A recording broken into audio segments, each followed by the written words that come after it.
우리가 인생 자체를 논하는 것 자체가 벌써 우리의 삶 가운데 방황하고 있다는 이야기인데, 그 인생에서 가장 핵심이 방황하는 핵심이 뭐냐니까 배고픔입니다. 배고픔 때문에 영적으로도 괴롭고요, 육적으로도 괴롭고요. 여러분, 모든 문제가 배고픔에서 오는 거예요. 그 원인을 보면 그 배고픔은 결국은 돈과 연결되어 있고요. 배고픔이라는 게 막 이렇게 배가 흙이 진 거 이 자체를 생각하시면 안 돼요. 모자라는 거, 항상 모자라는 거예요. 끌어모아도 모자라는 거예요.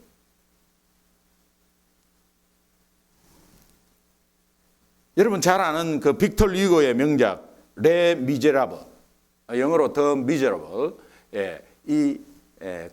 해석하면은 뭐 불쌍한 사람들, 가난한 사람들, 뭐 그런 해석으로 여기는데, 프랑스 혁명 시대 배경으로 이야기를 하는데, 굉장히 가난에 찌들은 그 민중들의 이야기죠. 민중들의 이야기인데, 거기에 주인공이 장발장이라는 사람이 나와서 그 가난 때문에 범죄를 저지르는데, 가난 때문에 빵 한 조각을 훔쳐먹고, 그것이 결국은 나중에 잡혀가지고 다시 또 나오고, 거기에서 또 도망가고 하다가 결국은 19년형을 맞습니다. 이 빵 조각 때문에 19년형의 언도를 받습니다.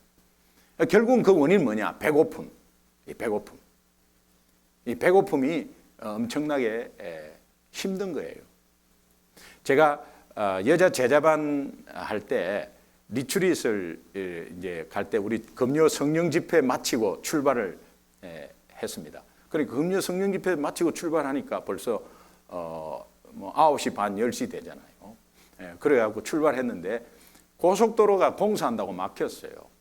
그래가지고 이제 국도로 빠져나가서 이제 갔는데, 국도로 빠져나가서 가니까는 어디로 갔냐니까 빅베어로 간 거예요. 그 빅베어 산을 넘어갔고 갔는 게 나눔 동산이 나오더라고, 거기가. 그 빅베어 산을 넘었어요. 그 얼마나 그 밤길에 꼬불꼬불하려, 하여튼 산길을 한참을 올라가. 그래가지고 보니까 1시가 다 돼서 1시가. 근데도 아직까지 우리 리트릿 장소에 도착을 못하고 제가 운전하고 갔거든요. 그 뒤에 여자 제자반들 이렇게 이제 타고. 근데 그때 어느 집사님 한 분이, 목사님 이 차 안에 먹을 게 없냐고 그러는 거예요. 그래서 차에 뭐 먹을 게 있겠습니까? 그런데 또 이렇게 준비해간 차는 다른 차야. 먹을 게 없어. 그러니까 이분이 막 손이 떨리는 거야, 손이. 이게 손이 떨리니까 막 이게 흙이 지면 막 손이 떨린다. 손이 떨리고 막 화가 난대. 그래서 내한테 화내지 마라 그랬어. 배고픔의 문제는 분노의 문제, 배고픔의 문제는 손 떨림의 문제, 손이 떨린다. 여러분, 배고프면 손 떨리는 분 있죠? 배고프면은 화내시는 분 있죠? 바로 제 옆에 있습니다. 배고프면 참지를 못합니다. 당신은 하등 동물이냐? 왜 참지를 못하냐? 사자는 말이에요, 배고프면 잡아먹는데 배부르면요, 막 옆에 먹이 지나가도 가만히 보고 있습니다. 그냥. 그런데 그런 걸 좀 참고 컨트롤 해야 되는데, 그렇게 컨트롤 잘 하지 못하더라고요. 그래서 항상 어떤 면에서 우리가 이렇게 짚고 넘어가면 이 배고픔이 이 원인이 되는 게 굉장히 많아요.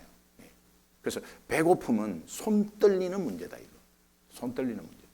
오늘 우리 본문을 보면은 이스라엘 백성들이 신광야에 이르렀는데 그들을 기다리고 있는 것이 배고픔이었어요. 그 배고픔 앞에 이스라엘 온 회중이 모세와 아론을 원망하기 시작합니다. 어떻게 보면 모세와 아론에게 뭐 맡겨놨습니까? 모세와 아론이 무슨 죄가 있습니까? 이 배고픔은 아주 가까운 관계, 인간관계까지 다 깨져 버립니다.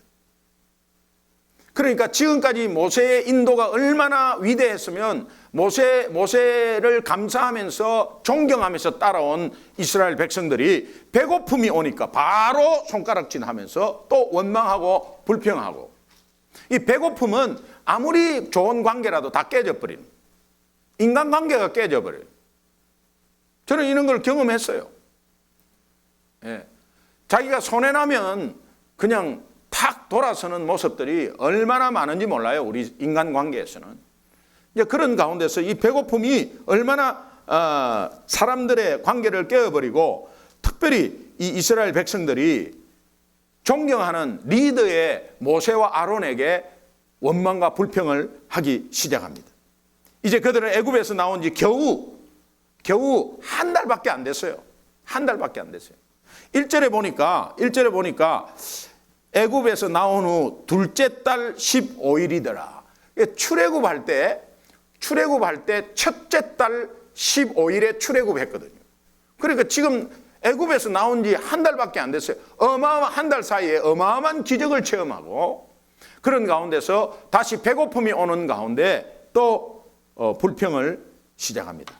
어떻게 보면 광야에서 불평과 원망이 한 달 안에 벌써 습관이 되어 버렸습니다. 출애굽기 16장 2절 3절 함께 읽겠습니다. 같이 읽습니다. 시작. 이스라엘 자손 온 회중이 그 광야에서 모세와 아론을 원망하여 이스라엘 자손이 그들에게 이르되, 우리가 애굽 땅에서 고기 가마 곁에 앉아 있던 때와 떡을 배불리 먹던 때에 여호와의 손에 죽었더라면 좋았을 것을 너희가 이 광야로 우리를 인도해내어 이 온 회중이 줄여 죽게 하는도다. 여러분, 이 말씀에서 제가 좀 발견한 것은, 저 불평, 원망하고 불평한다, 이것이 이제 내용에 나와 있는데, 여러분 자세히 한번 읽어보면 이스라엘 백성들이 과거 애굽에서 종노릇하는 그 비참한 시절 있죠. 그 비참한 때를 굉장히 미화시키면서 회상하고 있어요. 어떻게 보면 그 내용만 딱 들어보면 고기를 배불리 먹고 굉장히 부한 생활을 하고 있었던 것처럼 말하고 있습니다. 과장해서 자랑 삼아 지금 말하고 있습니다. 또 애굽인들에게 내렸던 10가지 재앙 때에 애굽인들과 함께 그때 죽었더라면 좋았다라고 지금 말하고 있습니다. 사람이 얼마나 간사한지. 장자의 재앙, 10번째 재앙입니다. 장자의 재앙을 문설주에 흠없는 어린 양의 피를 문설주에 바르면, 이것은 흠없는 어린 양의 피는 죄 없는 예수 그리스도의 피를 예표합니다. 흠없는 어린 양의 피를 문설주에 바르면 그 장자의 재앙을 뛰어넘겠다. 패스 오버, 6월절이라 그러거든요. 그 장자의 재앙을 뛰어넘겠다 했을 때 겁이 나가지고, 자기네들은 유대인들이니까 하나님이 그렇게 하라고 하는 가운데 겁이 나서 일단 양을 잡고 아무 영문도 모르고 발랐습니다. 그러고 나서 그 밤을 두려움에 지샜습니다. 근데 옆에서는 통곡 소리가 나고, 한 집에 3명이 죽는 수가 있어요. 아버지가 장자고 내가 첫 아들이고 우리가 내 아이 중에 첫애면은 3명이 죽는 거예요, 한 집에. 그래서 막 우는 소리가 나고 하는 그 불안한 가운데서 지샜습니다. 밤을 지샜습니다. 그때를 모르고 그때 죽었더라면 좋았을 것을 이렇게 이야기하고 있습니다. 정말 과연 그랬을까? 떡 한 조각과 고기도 없는 그 떡 한 조각 열심히 노동하고 맞아가면서, 엄청난 핍박 가운데 맞아가면서 떡 한 조각 먹고요. 그 다음에 고기 안에 건더기도 없는 허접한 국물 얻어먹은 그 시절을 지금 그렇게 회상하고 있는 거예요. 10번째 재앙 앞에서 얼마나 큰 두려움 앞에서 벌벌 떨었는지 모릅니다. 그런데 그 떨었던 그 밤을 지새웠다가 장자의 재앙이 넘어간 것을 아침에 확인하고 얼마나 감사하고 감격했는지 몰라요. 문제가 있을 때마다 감사보다도 습관적으로 원망과 불평을 하는 이 쏟아내는 이스라엘 백성들을 보면서 오늘 우리의 삶을 돌아보면 이것이 내 문제다. 이것이 우리와 똑같구나. 이것이 우리와 똑같고 너무나 우리와 흡사한, 그렇게 감격하고 회복되고, 그렇게 회복되면서도 또 어떤 어려움이 왔을 때 좌절하고 넘어지면서 그냥 주저앉아 버리는 그런 모습들, 오늘 우리의 모습들 아니겠습니까? 우리가 뜨거운 때가 있었습니다. 주님 만나서 뜨거운 때가 있었어요. 그러나 항상 뜨겁지를 못해요. 오늘 우리의 연약함 때문에 그래요. 항상 똑같이 뜨거울 수가 없어요. 그러나 다운될 수 있습니다. 그때 빨리 처음에 하나님의 은혜와 그 엄청난 감격을 다시 한번 되새기고, 주님이 나를 위해서 어떻게 했다는 그 주님의 사랑을 다시 한번 되새기고, 내가 처음에 어떻게 하나님께 감격했나를 다시 한번 되새기고, 이런 것들이 필요해요. 그런데 그런 것들을 전혀 생각 안 하고 내 상황 속에서만 계속 있다 보니까 그냥 주저앉은 그 기간들이 굉장히 오래돼 버리는 거예요. 오늘 우리 모습과 굉장히 흡사합니다.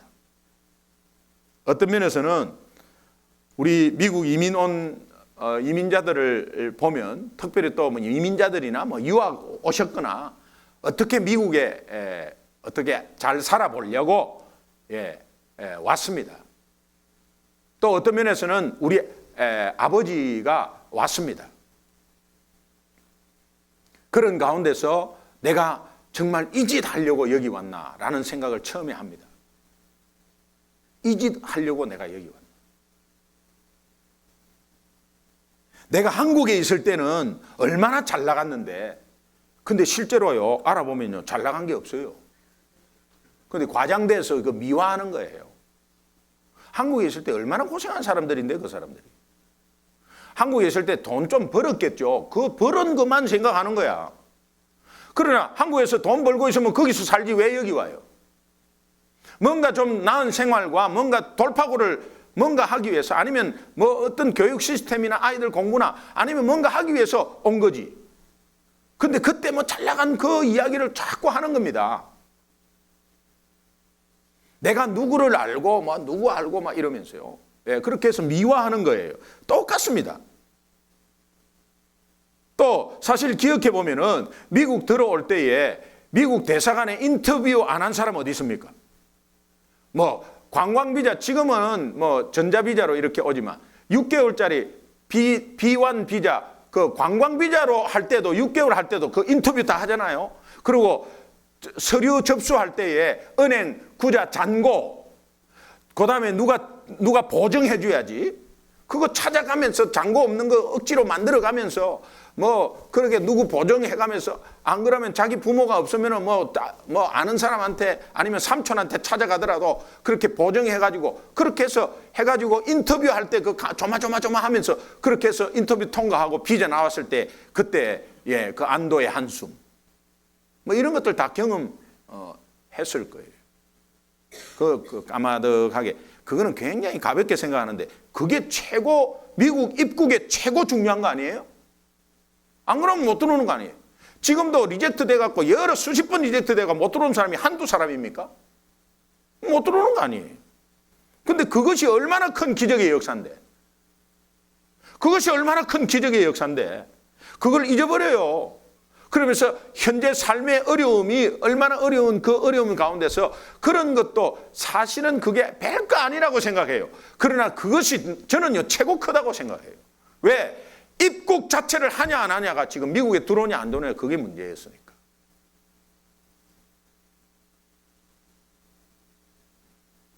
그런데 지금 조금 배고프다고 그 과거를 미화시키면서, 그러면서 막 이렇게 이야기하고 있는 그런 우리들의 모습이 이스라엘 백성의 모습과 흡사하다는 거예요.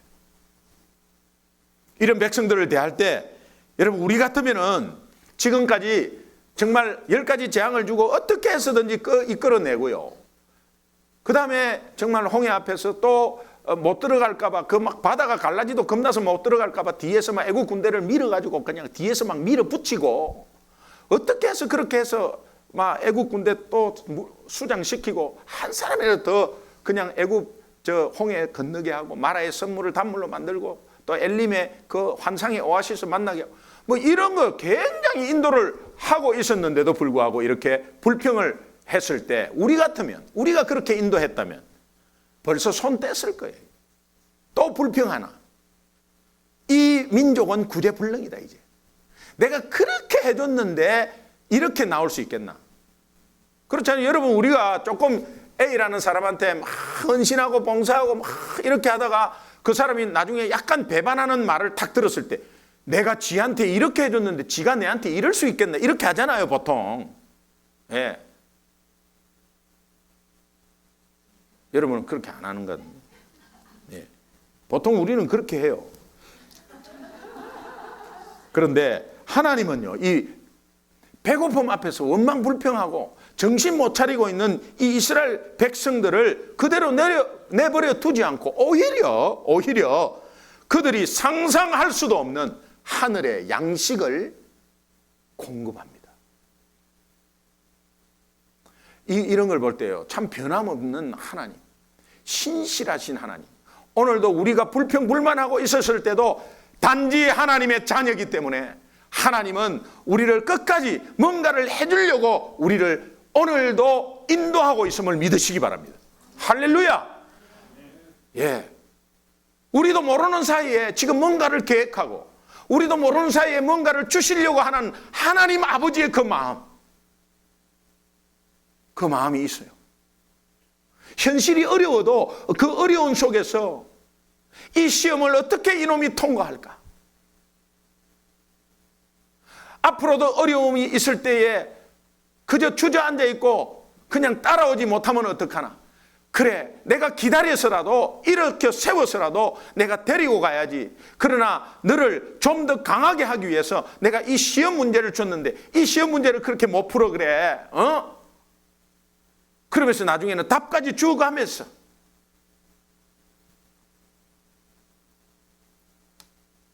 끝까지 변함없는 신실하신 하나님이 이 신광야에서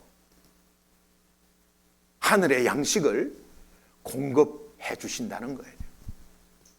여러분, 신광야 생각나는 거 없어요? 신광야에서 공급하는 공급하는 양식이다. 저는 왜 신라면이 생각이 나지?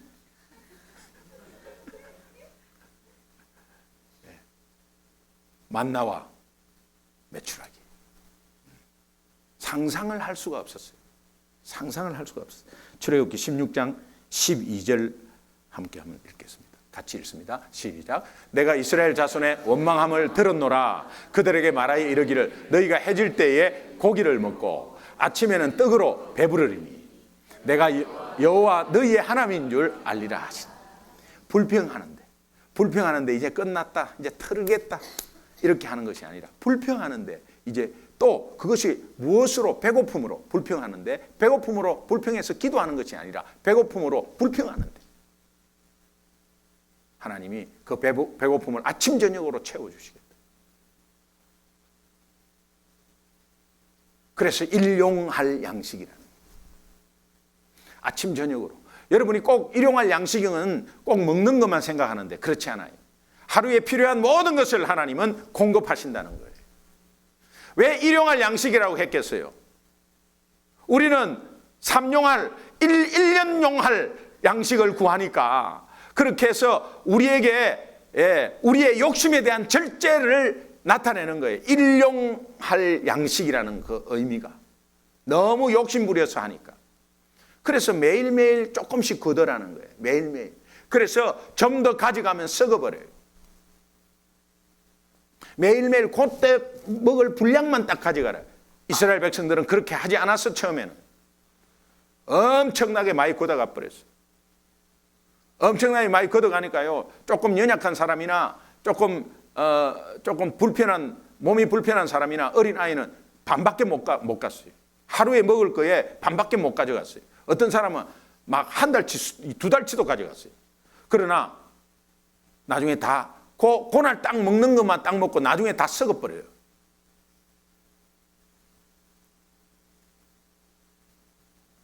광야에서 이스라엘 백성에게 내린 이 만나를 통해서 하나님이 오늘 우리에게 분명히 영적인 교훈을 몇 가지 주고 있습니다.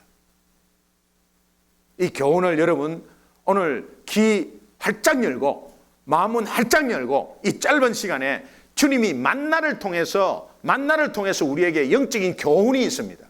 이 영적인 교훈이 얼마나 중요한지 모릅니다. 우리 인생의 신앙생활에 전부 타치하는 교훈이야. 이 만나 하나를 통해서. 여러분 짧은 시간이지만 정말 귀 활짝 열고 마음은 활짝 열고 들으시기를 주님의 이름으로 축원합니다. 첫 번째 교훈, 우리는 날마다 위로부터 내려오는 은혜로 살고 있다. 이것을 잊지 마십시오. 항상 위로부터 내려오는 은혜를 안고 살고 있다. 출애굽기 16장 4절 한번 읽겠습니다.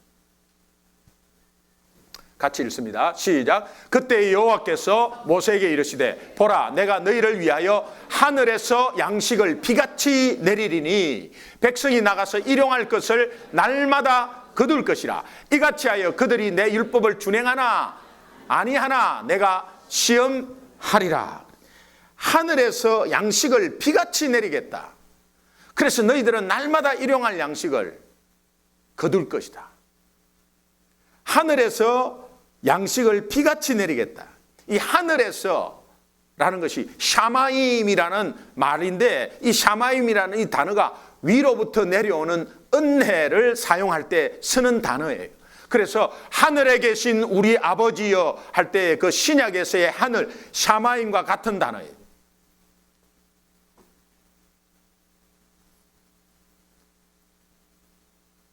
매일매일 하나님이 오늘 우리 삶 가운데서 매일매일 하나님이 우리에게 하루를 살 수 있는 충분한 은혜를 우리에게 내려주고 있다는 거예요. 이 믿음이 굉장히 중요합니다. 믿음은 보이지 않습니다. 이 믿음이 하나님 자녀가 갖는 거예요. 그러면 네 믿음대로 되는 거예요. 믿으십니까? 안 믿는 자와 믿는 자의 차이가 없어요. 눈에 보이는 차이가. 그러나 이것이 말씀 가운데 붙잡고 내가 이것을 믿는 게 굉장히 중요하다니까. 굉장히 중요하다니까요. 아, 오늘도 하나님이 충족한 은혜를 계속 내려주고 있구나. 그 은혜는 먹을 것 포함해서 내려주고 있구나. 이 확신이 그렇게 되는 거예요. 그 확신 없이 그냥 그거 생각 없이 막 먹고 살기 바빠 왔다 갔다 하면 정신 못 차립니다. 그냥 당장 주저앉아요. 살기 싫습니다. 그냥 다 그만두고 싶어요. 그렇게 안 하면.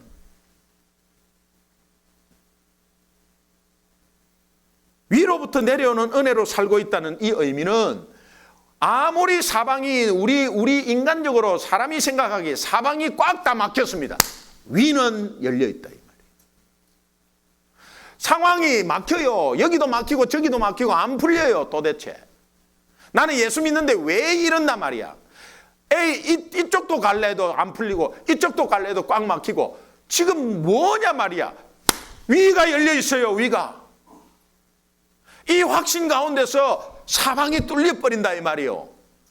할렐루야. 나도 모르는 죽을 고비가 있었는데 살아있는 것은 위로부터 내려온 은혜 때문에 내가 이 시간에 이렇게 앉아있는 겁니다. 사방이 다 막혔지만 위를 바라보고 구하는 자는 하나님이 분명히 일용할 것, 그날 사용할 것, 그날 우리에게 필요할 모든 파워, 힘, 정신, 어떤 상황, 물질 이런 것 다 채워주시는 하나님인 줄 믿으시기 바랍니다. 야고보서 1장 17절은 이렇게 말하고 있습니다. 함께 한번 같이 읽어보시죠. 같이 시작. 온갖 좋은 은사와 온전한 선물이 다 위로부터 빛들의 아버지께로부터 내려오나니 그는 변함도 없으시고 회전하는 그림자도 없으시니라. 모든 선물들이 하나님이 주신 건강, 시간, 만남의 관계, 직장도 뭐 돈 벌든 안 벌든 내 앞에 주어진 일들, 상황들 하나님이 모든 온전하게 주신 선물이라고 말합니다. 위로부터 빛들의 아버지, 빛들의 아버지, 이거 강조하는 거 똑같은 겁니다. 빛들의 아버지 위로부터 오는 거. 위로부터, 즉 빛들의 아버지로부터 내려온다고 강조하는데, 여러분 이것을 믿으십니까? 이것을 믿으십니까? 하나님 자녀에게는 사느냐 죽느냐가 문제가 아니에요. 사느냐 죽느냐보다 믿느냐 믿지 않느냐가 중요한 거예요. 하나님 자녀에게는. 오늘 본문 신광야에서 치루해질 이 중요한 SAT 시험, 이 중요한 시험 여러분 다 통과하시기를 주님의 이름으로 축원합니다. 여러분 이제는 대학 들어갈 수준이 돼야 돼요. 우리가 시험이 많았습니다. 이제 시험이 많았습니다. 출애굽기 16장 4절 하반부에 보면 이같이 하여 그들이 내 율법을 준행하나 하지 않나 시험하리라. 하나님의 테스트는 지금도 계속되고 있어요. 지금도 우리 마음을 두드리고 하나님이 계속 테스트를 하고 있어요. 초등학교 때 시험을 봅니다. 중학교 때 시험을 봅니다. 고등학교 때 시험을 봅니다. 이제 대학교 때 시험 봅니다. 자꾸 업그레이드 되어서 시험 봐야 되지 않습니까? 같은 수준에 머물러서 있으면 그 뭐가 자라지 않는데요. 우리도 영적으로 자라야 합니다. 자라야 하니까 자꾸 하나님이 자꾸 시험을 주는 거예요. 단계별로 그 수준에 맞는 시험 지금도 계속되고 있어요. 가나안 땅으로 가는 여정길에서 어떠한 어려움이 있을지라도 이 세상에서 앞으로 여러분의 정말 영원한 천국, 우리의 가나안 땅으로 가기까지, 또 이 땅에서 저 믿지 않는 영혼들을 이끌기까지 오늘 우리를 그렇게 세워갈 것인데, 하나님이 그 세워가는 그 과정 속에 우리 앞에 어려움이 있다. 그 어려움이 따를지라도 환경 사람 보지 않고 오직 말씀 붙잡고 나를 끝까지 따라올 수 있겠냐? 그렇게 할 수 있겠어? 그렇게 할 수 있겠어? 하면서 계속 시험을 치는 겁니다. 그때마다 여러분은 할 수 있습니다.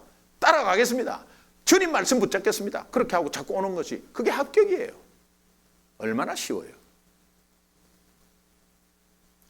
광야에서 이스라엘 백성에게 내린 이 만나를 통해서 오늘 우리에게 주는 영적 교훈 두 번째, 거둠의 노동을 요청하고 있다는 거예요. 거둠의 노동을 요청하고 있다는 거예요. 하나님이 출애굽기 16장 4절에 보면 보라 내가 너희를 위하여 하늘에서 양식을 비같이 내리니 백성이 나가서 일용할 것을 날마다 거둘 것이다.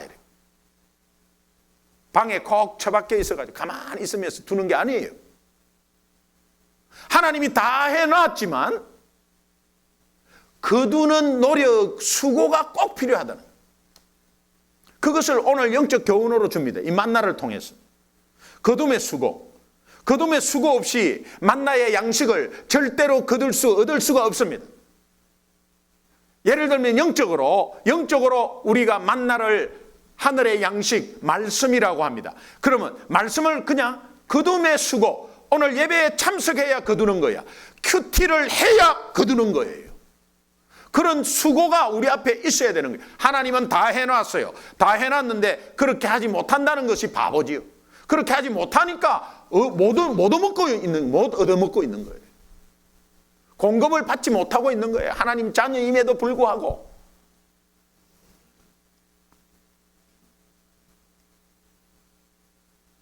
이거는 다시 한번 우리 사회적으로 생각하면 하나님의 사랑을 받은 하나님의 자녀는 노동의 책임을 꼭 가져야 합니다. 노동의 책임을 가져야 한다는 그 의미가 뭐냐면 노동 없이 임금의 혜택만 요구하는 사회는 건강한 사회가 되지 못합니다. 그러니까 예수 믿는 자가 많으면 많을수록 그 속에서 임금 받은 만큼 최대한 노력해야 됩니다. 노동해야 합니다.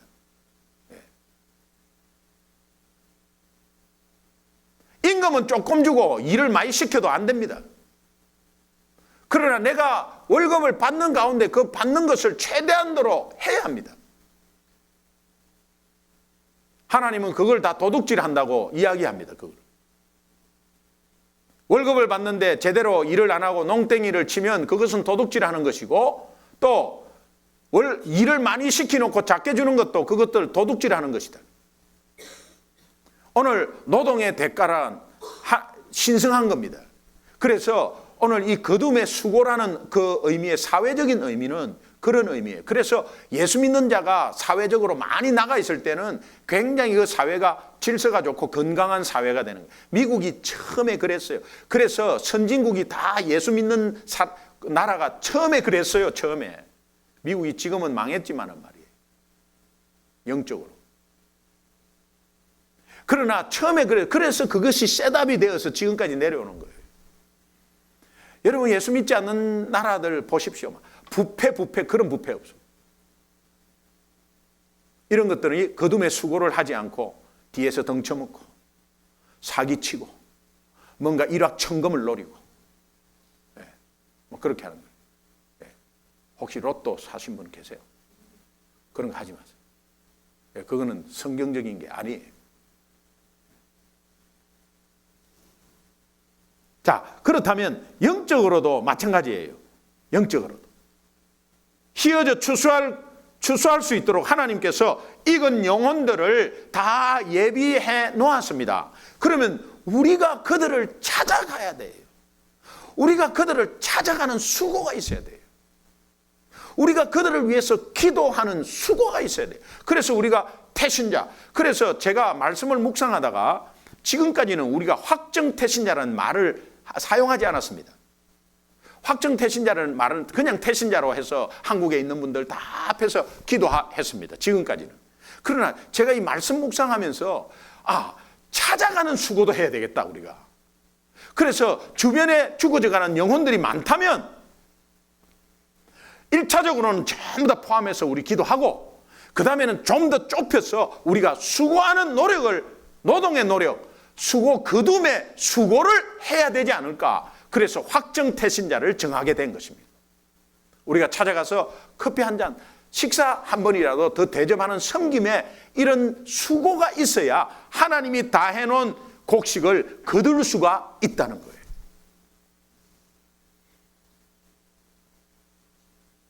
한번 따라합시다. 나가면 있고, 안 나가면 없다.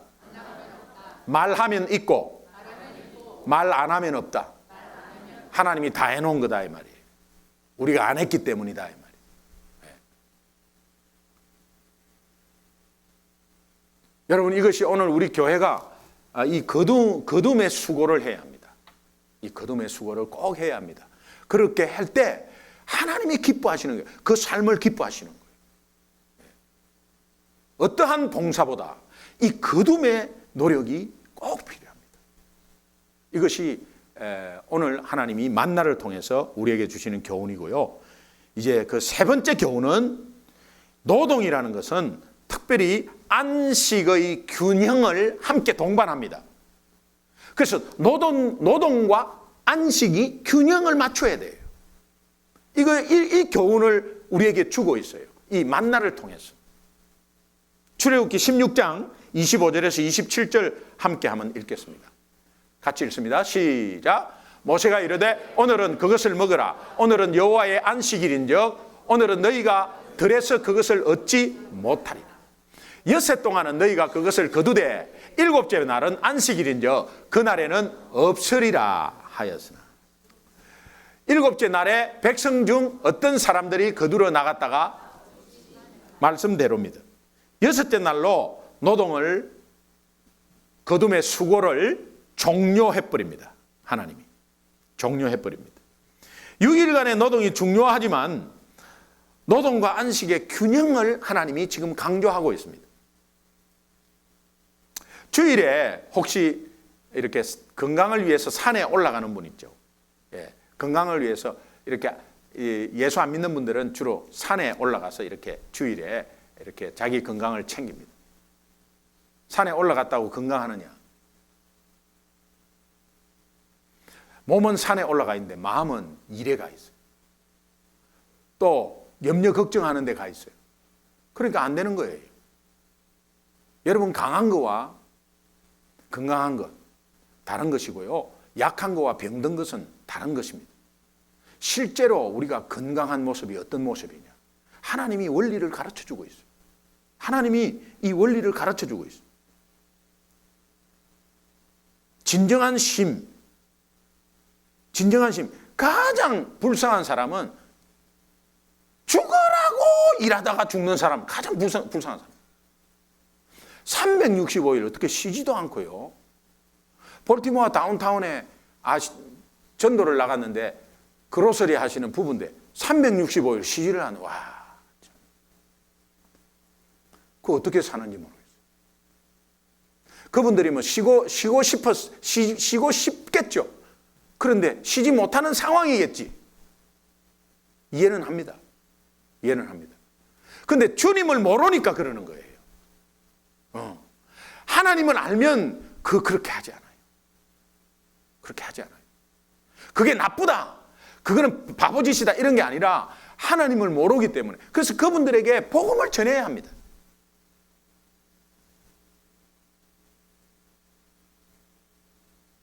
우리 생각에는 하루 더 일하면 더 벌 것 같고, 그렇지만 그 하루 더 일하는 것이 쌓여서 쉬지 못하는 것에 대해서 나중에 아파버리면 병원비가 훨씬 더 많이 든다는 것을 우리는 모르고 있어요.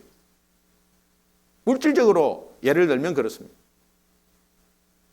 온전한 안식은 주님이 주시는 마음에 평강이 있어야 온전한 안식이 있을 줄로 믿습니다.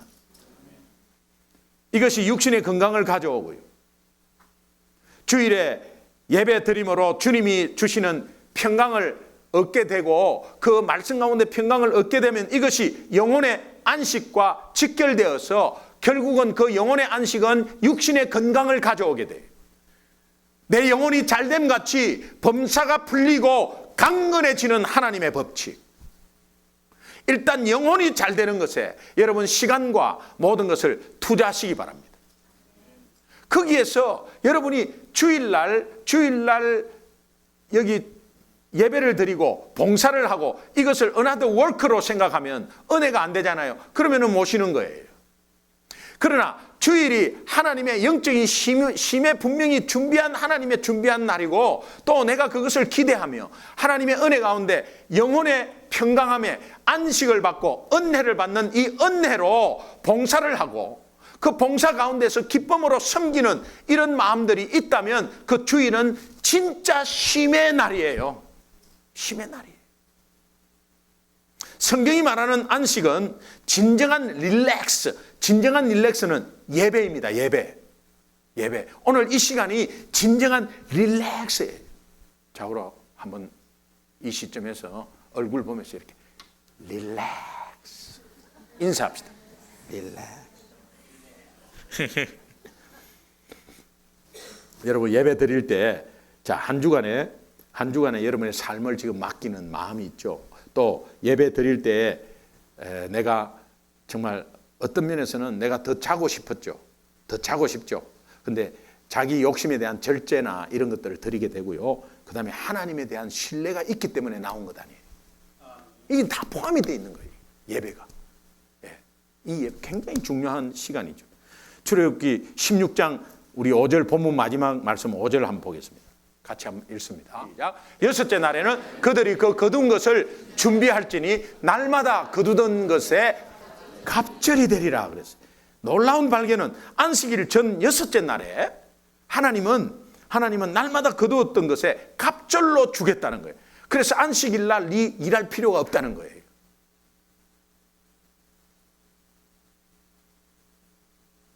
여러분, 하나님께서 이 친히 안식일을 준비하고 있다는 사실입니다. 안식일을 하나님이 특별히 준비하고 있으면서 여섯째 날은 안식일에 네가 일 안 해도 더 주는 은혜가 있다는 거예요. 이거 믿으시기 바랍니다. 하나님이 약속하신 거예요. 예수 믿는 우리가 바로 전날 토요일 날 하나님께서 친히 준비하신 이 주일을 설레는 마음으로, 그냥 그 마음으로 준비하고 기다리고 그런 주일을 준비할 수만 있다면 여러분 정말 토요일 날부터 벌써 갑절의 은혜가 우리 마음에 있게 되고요. 특별히 주일날 온전한 쉼의 이 예배가 얼마나 감격과 감사의 예배가 되는지 몰라요.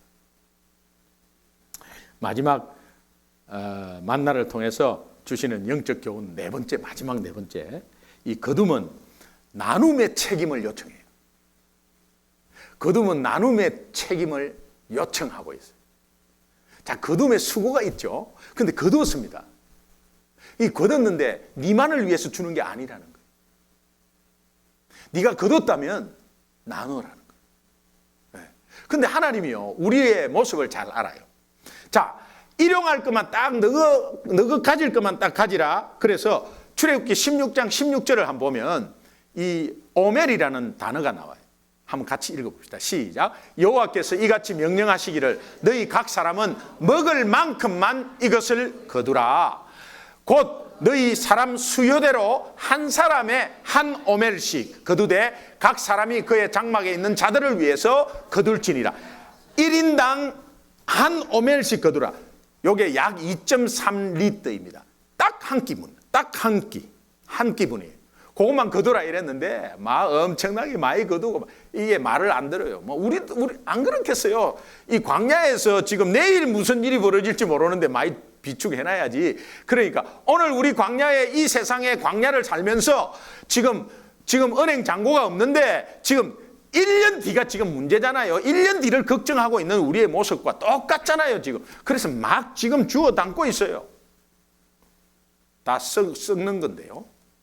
하나님을 믿지 못하니까 내일 주실 줄을 내일 주실겠나? 아이고, 내일 주시겠나? 내일 없으면 어떡하나? 막 이래가지고.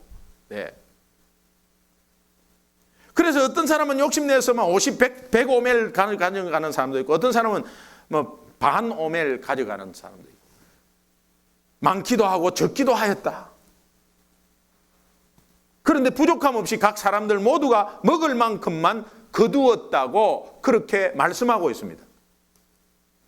출애굽기 16장 18절 한번 볼까요? 18절 같이 읽습니다. 시작. 오멜로 되어 본즉 많이 거둔 자도 남음이 없고 적게 거둔 자도 부족함이 없이 각 사람은 먹을 만큼만 거두었더라. 이 말은 뭐냐? 많이 거두고요, 적게 거둔 사람이 분명히 있었어요.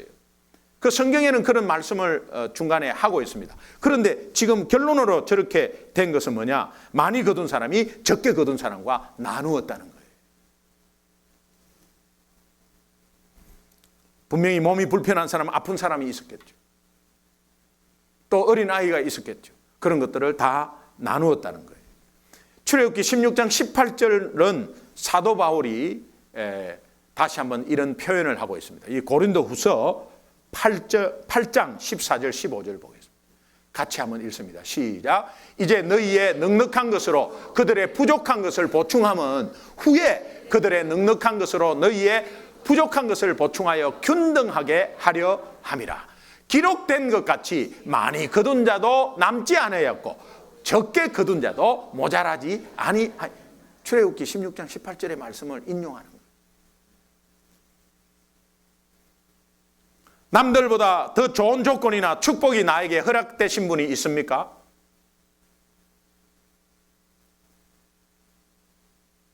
오늘 우리 성도님들 가운데서도 하루하루 살기가 어려운 사람이 있습니다. 그런데 오늘 우리 성도님들 가운데 하나님의 은혜 가운데 그것이 꼭 축복이라고 말하면 그러면 하루하루 애타게 사는 사람은 그럼 축복을 못 받았던 이야기입니까? 그렇지 않습니다. 그러나 하나님은 이 거둠의 역사, 거둠의 수고 가운데서도 그 수고가 분명히 하나님이 주셨다는 것을 안다면 나눔의 은혜가 있어야 합니다. 하나님이 오늘 니만 많이 쓰고 니 잘 먹고 잘 살라고 우리에게 주신 것이 아닙니다. 그래서 오늘 우리가 주님께 물질의 헌금을 하고 또 하나님께 감사의 헌금을 하고 또 내가 내 분량만큼의 주어진 것에 주님께 드리고 그렇게 하는 것들이 다 나눔이에요. 나눔이에요. 그래서 제가 공부해서 돈 벌어서 은혜 받아서 남주자라고 하는 설교를 했을 겁니다. 따라합시다. 은혜 받아 남주자. 돈 벌어서 남주자. 공부해서 남주자. 네, 하나님의 법칙이죠. 날마다 우리에게 일용할 만나를 주신 하나님이 오늘 우리에게 영원한 생명의 떡 예수 그리스도를 주셨습니다. 날마다 우리에게 만나를 주시는 그 하나님이 신실하신 하나님, 변함없인 하나님, 매일매일 만나를 내려주시고 오늘도 우리를 인도하신 하나님이 오늘 우리에게 영원한 만나 예수 그리스도를 주셨다 이 말이에요. 믿으시면 아멘. D.T. 나일스는 전도는 거지가 빵을 발견하면 같은 거지에게 알려주는 것과 똑같다. 내가 거지 시절에 배고팠는데 빵을 발견하니까 내 배고픈 형제들 알려줘야지. 내가 생명의 떡을 먹고 이제는 예수를 알았습니다. 영원한 만나를 만났습니다. 그렇다면 이웃에 아무리 부자라도, 아무리 잘 살고, 아무리 떵떵거려도 저 예수 없는 영원한 생명의 떡이 없는 저들에게 영적인 배고픔이 있을 것이다. 그렇다면 이 영적인 생명의 떡을 내가 저들에게 전해줘야지. 내가 같은 거지 생활을 했잖냐. 옛날에 영적인 거지였는데 이제는 내가 생명의 떡을 발견하고 먹고 있다면 내가 생명의 떡을 전해야지. 나눔의 은혜가 있기를 주님의 이름으로 축원합니다. 위에서 내리는 생명의 떡은 만나의 기적. 이것이 오늘 우리에게 체험된 기적이라면 여러분, 사랑 나눔 축제, 우리가 이 영원한 생명의 떡 만나를 나누는 축제, 여러분 이 일에 한 명이라도 빠지지 말고 동참하셔야 돼요. 마음을 다해서 함께 기도하고 사랑방별로 똘똘 뭉쳐서 어떻게 해서든 한 사람을 복음 듣게 하시려는 그 마음, 그것이 내가 받은 생명의 떡을 나누는 귀한 하나님께서 오늘 우리에게 교훈으로 주신 네 번째 교훈, 거두면 나눔의 책임을 요청한다.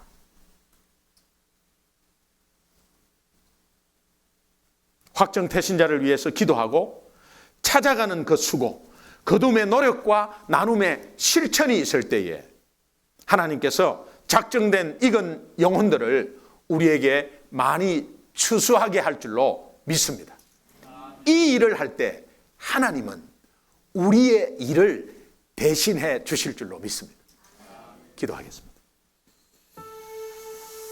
여러분, 이것이 열방의 소망인 우리 예수님의 비전이에요. 오늘 확정태신자 마음에 새기고 다시 한번 기도했으면 좋겠습니다. 하나님, 이 태신자를 하나님께서 특별히 책임져 주옵소서. 특별히 우리가 찾아가는 수고가 있게 하여 주옵소서. 이름은 모릅니다. 그러나 인사하며 그들을 위해서 기도하며 사랑방별로 정말 똘똘 뭉쳐서 어떻게 한번 지혜를 짜서 먼저 사랑방에 먼저 초청도 한번 해보고 그렇게 해서 영혼 구원에 앞장서는 우리가 되게 하여 주옵소서. 우리 한 1분간만 여러분 확정태신자 놓고 우리 사랑나눔 축제 놓고 한번 기도하도록 하겠습니다. 기도하겠습니다. 하나님 감사합니다. 우리 확정태신자 주님께서 인도하시는 능력 가운데 붙잡아 주시옵소서. 은혜 가운데 붙잡아 주시옵소서. 우리의 마음을 올리는 주님이여 저희들의 마음을 주장하시고 은혜 가운데 붙잡아 주옵소서. 아버지 확정태신자 우리에게 주셨습니다. 하나님 저희들에게 귀한 은혜를 하나님께서 인도하시고 능력 가운데 부어주옵소서. 우리의 마음 온전히 드립니다. 주님께서 인도하시고 능력 가운데 온전히 저희들을 인도하여 주시옵소서. 하나님 이제 한 분 한 분을 놓고 기도합니다. 하나님 우리의 능력으로서는 할 수 없습니다. 그러나 하나님께서 마음 문을 열어주시고 또 하나님께서 다 예비된 영혼을 만나게 해주시고 추수하는 기쁨을 맛보게 하여 주시옵소서. 거듭의 노력과 나눔의 실천이 우리의 영혼들을 추수할 줄로 믿습니다. 하나님 아버지 감사합니다. 오늘 이스라엘 백성에게 원망과 불평을 하고 있는 이 불쌍한 민족에게 하나님이 배고픔의 원망과 불평임을 알고 하나님이 만나를 준비해 주셨는데 이 만나를 통해서 우리가 받은 영적 교훈을 받았습니다. 하나님 아버지 특별히 거둠의 노력과 나눔의 실천이 있을 때에 하나님께서 이미 작정된 익은 영혼들을 만나게 해 주실 줄로 믿습니다. 이것이 열방의 소망인 예수님의 비전이며 소중한 교회의 비전인 줄 믿습니다. 이것을 함께 나눌 때에 하나님은 우리의 일을 해 주실 줄 믿사오니 하나님 인도하여 주시옵소서. 감사하며 예수님의 이름으로 간절히 축복하고 기도합니다.